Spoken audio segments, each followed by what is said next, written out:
Welcome, everyone. This is our first text-based recording, our first discussion of a reading, and we're beginning with Aristotle. So, a few things about Aristotle and why our class begins with him. So, Aristotle is the oldest author that we're going to read in this class. So, he's been dead the longest, basically. But just so you know, our class is not based historically. It's sort of a coincidence that Aristotle is first. So while he is the oldest, in fact, I'm not teaching him first because he's the oldest. So you'll see the very next reading we do, the readings included with this, one is a contemporary journalism piece about studies on preschool age children and how you get them to be sort of responsible, high quality adults. And that piece is only a few years old. And then also paired with it coming quickly is a guy named Roger Scruton, who is a contemporary British philosopher. So he's still living. So while Aristotle is the oldest, I'm actually teaching him first for other reasons other than his antiquity. So I'm teaching him for one reason is that he focuses on ethics, which is the study of right and wrong and what's morally good and what's morally incorrect. But he doesn't really talk about free choice very much. So I'm teaching him first as sort of an interesting, surprising view on ethics. A lot of us think that what ethics or morality is, the typical example is you walking across campus, you see somebody's wallet, do you pick it up and take the money out, or do you pick it up and try to return it to the person? Right? So a lot of us think of morality as that you're caught in a moment, you know what you should do, but you want to do something else. You know you shouldn't spend the night with this person, but you want to, or you know you should tell your friend the truth, but you want to lie because it'd be sort of easier, you could spare their feelings, etc. Now, that is totally a part of ethics and morality.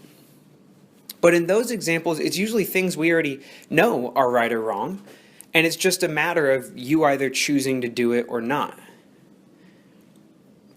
But here's the thing, is my job in this class is not to teach you what is right and what's wrong. I'll say that again because it surprises some students. My job in this class is not to teach you what's right and what's wrong.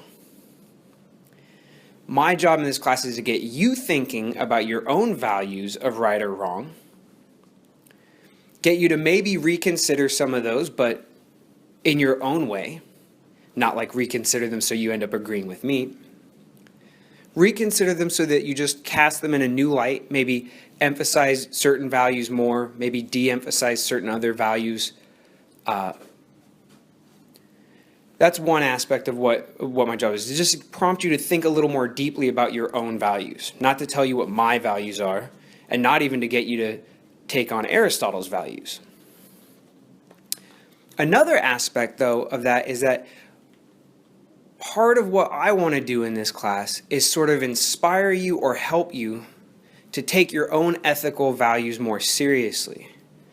So you already have a good idea about what's right or wrong. I'm not trying to change your mind. But I want to sort of light a fire under you to think more about those things, take them seriously, and act on them. Right? I want to help you get to the point where when you see something that's right, it's easier for you to choose or act in the way you think is correct. So, I know this is sort of a long introduction, but it's both an introduction to Aristotle and sort of an introduction to our class. With this Aristotle reading, he shows you, starts giving you hints about how you could make yourself more the kind of person you want to be. Whatever kind of person that is, Aristotle will help us see how you can basically develop moral goodness in yourself. That you can increase your ability or strengthen your ability to do the things you actually think are morally right. So, when confronted with the wallet, instead of it being this choose good, choose evil thing, for Aristotle, he's more interested in talking about how we train ourselves over time, how we sort of practice and get stronger, so that when we're confronted with something like a wallet, we act in the way we want to, sort of almost instantly, instead of having that uncomfortable moment where we're wrestling with what's right or wrong, and maybe we end up doing the thing that we think is morally incorrect. So, this is one of the reasons we're starting with Aristotle, and it's way more important than the fact that he died before the rest of the people we're reading. It's that he has a sort of unusual but very helpful way of looking at ethics. For Aristotle, ethics is like an athletic skill. It's something you have to practice. It's about doing activities that are excellent over and over again until they become easier and easier. For him, morality is a lot like other human skills. You're not very good at it at first, but you want to get good at it. And through diligent practice and help from other people, you slowly over time build up your skill level until it's easier and easier to do the things that you think are important. So, the metaphor we'll use in Aristotle again and again are bodily metaphors like those of training for a sport. And if you're not into sports, just think of it as sort of getting good at any skill, like getting good at cooking, or getting better and better at chess, or finding your way around a new town or a new campus, right? Those sort of skills that involve our body developing a sort of muscle memory where we do the things we want to do more efficiently, more easily, better every time. Now, you may be saying, I don't really recall seeing that in the reading. So let me give you some synonyms now for where that would be in the reading. When Aristotle talks about habit, that's the sort of training along the metaphor of athletic training that I'm talking about.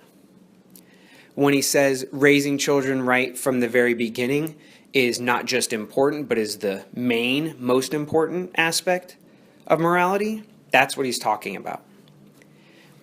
And that whole reading, that later chunk of reading around pages 165 or so, when Aristotle is talking about laws there, he doesn't just mean legal laws.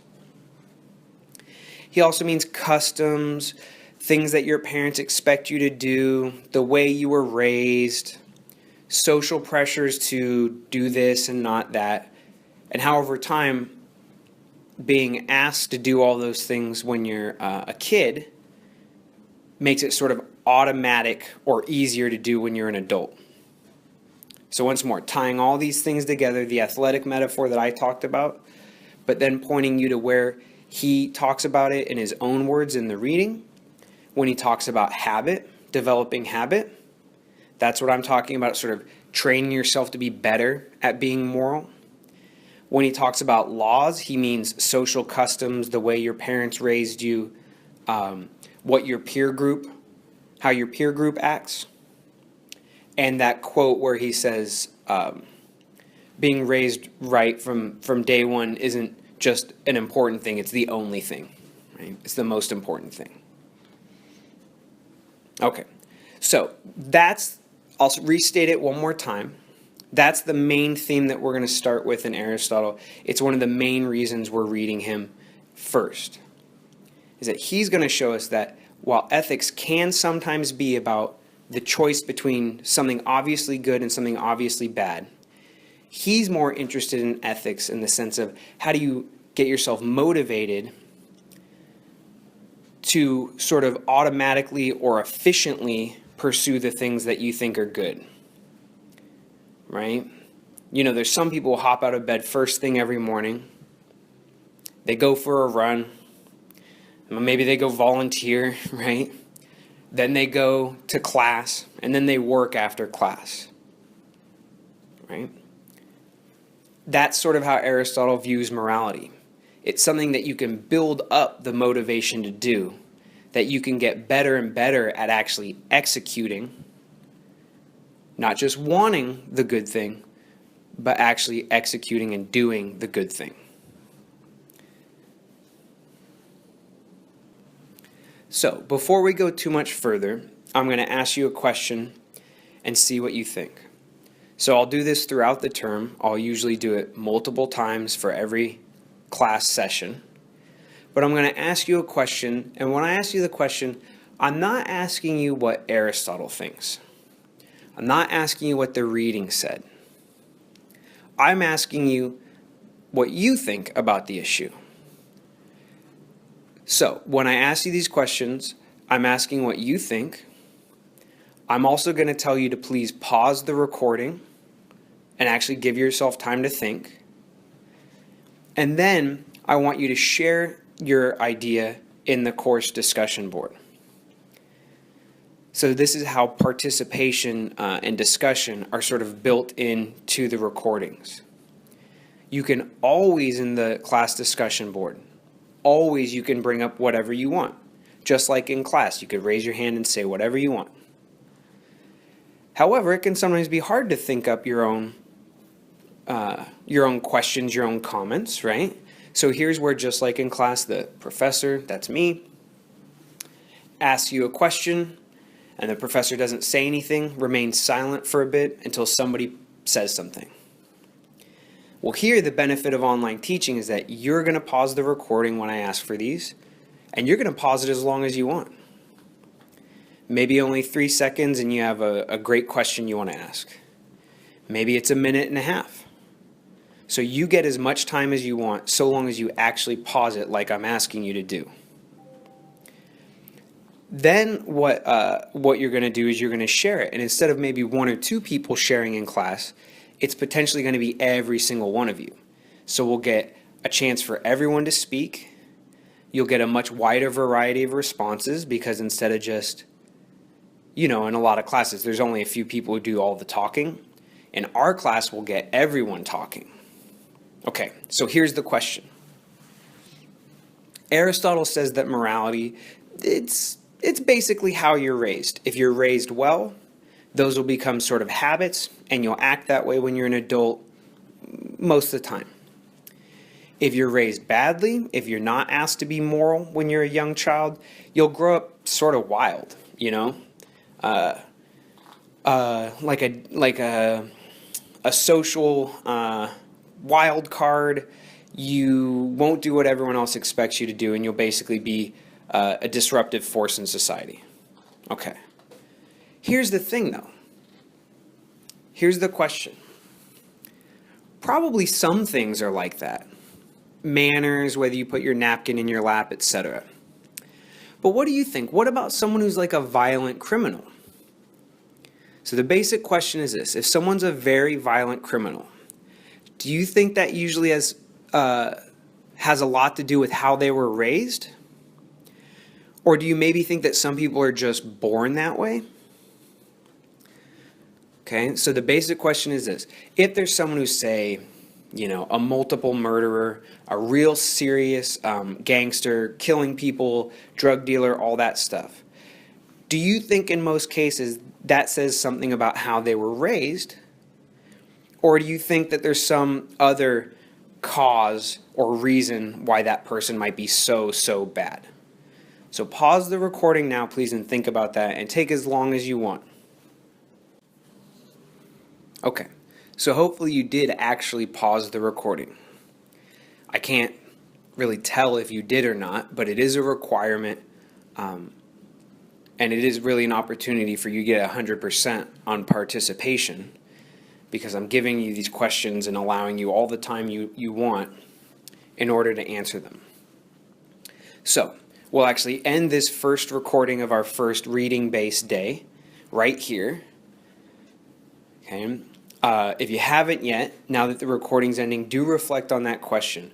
When somebody goes really, really bad, do you think there's a reason for that?